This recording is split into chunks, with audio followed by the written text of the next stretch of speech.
உறவுகள் தொடர்கதை அத்தியாயம் 13 தொடர்கிறது. இத்தனை நாட்களாக குடும்பம் பற்றி பேசியதும் இல்லை, ஃபோட்டோ காட்டியதும் இல்லை. கண்களை அந்த ஃபோட்டோவிலிருந்து விலக்காமலேயே டிக்கெட்டை நடத்துனரிடம் நீட்டி திருப்பி வாங்கியவளுக்கு பிரமிப்பாய் இருந்தது. இதுதான் 3 நாட்களாக விடாமல் ரகுப்பா புகழ் பாடிய மதுவா? மது என்றால் பெண் பேர் மாதிரி இருக்கே என்று அவள் கூட கேலி செய்தாள். ஆனால் ஆளை பார்த்தால் அப்படி இல்லை. ஆண்மையின் கம்பீரம் நிரம்பி வழிந்தது. இருவருக்கும் இடையே கடலளவு வித்தியாசம் முதல் பார்வையிலேயே தெரிந்தது. ரகு நல்ல நிறம், அவனின் நிறம் கம்மி. ஆனால் அதை ஈடுகட்ட கண்கள் பளீர் சிரிப்பில் மின்னியது. அந்த முகத்தை சில வினாடிகள் பார்த்தால் பிறகு கோபத்தை இழுத்து பிடிக்க வைக்க முடியாது என்று தோன்றியது. குறும்பும் துள்ளலும் உற்சாகமும் ஃபோட்டோவில் தெரியும் என்று அவள் இதற்கு முன்னால் நினைத்ததில்லை. ஆனால் அந்த படத்தில் 3D எஃபெக்ட் வந்த மாதிரி இருந்தது. ஃபோட்டோவில் இருந்த மாதவன் கண்களை சிமிட்டினானா என்ன? அது எப்படி சாத்தியம் என்று இவள் கண்களை சிமிட்டி பார்த்தாள். ஹாய் குறும்புக்காரா, நல்லா தான் இருக்க என்று சிரிப்போடு ஒரு பெருமூச்சியும் வெளியேற்றி தலையை உலுக்கி விட்டு கொண்டாள் ஜெயஸ்ரீ. அடுத்தவரை வினாடியில் வசியப்படுத்தும் இந்த ஈர்ப்பு தன்மையினால்தான் தம்பியின் மேல் ராகவன் அவ்வளவு நம்பிக்கை வைத்திருக்க வேண்டும். ஆனால் அவனின் நம்பிக்கையை காப்பாற்ற இவன் இந்த 4 ஆண்டுகளில் என்ன செய்தான் என்ற கேள்வியே தோன்றியது. ஹாய், அவன் செய்தானோ செய்யவில்லையோ, அவனை கேள்வி கேட்பதை நிறுத்து. நீ என்ன செய்ய போகிறாய்? நான் செய்யக்கூடியது என்று பார்த்தால் இன்றைய நிலையில் ராகவனுக்கு பணமோ பொருளோ தேவையில்லை.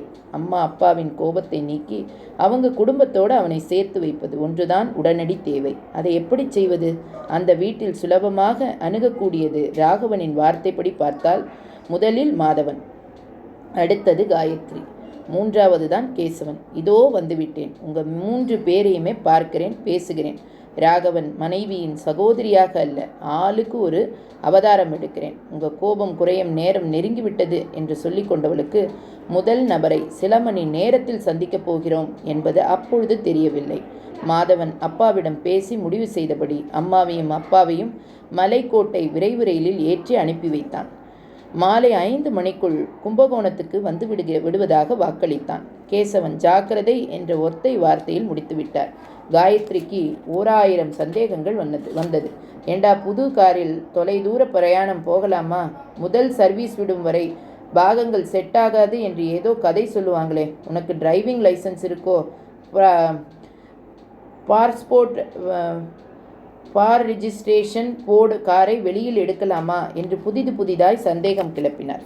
அதான் கதை என்று நீங்களே சொல்லிட்டீங்களே, அது உண்மை இல்லை. பாகங்கள் செட் ஆகவில்லை என்றால் என்ன? இந்த மாதவன் எதுக்கு இருக்கிறேன்?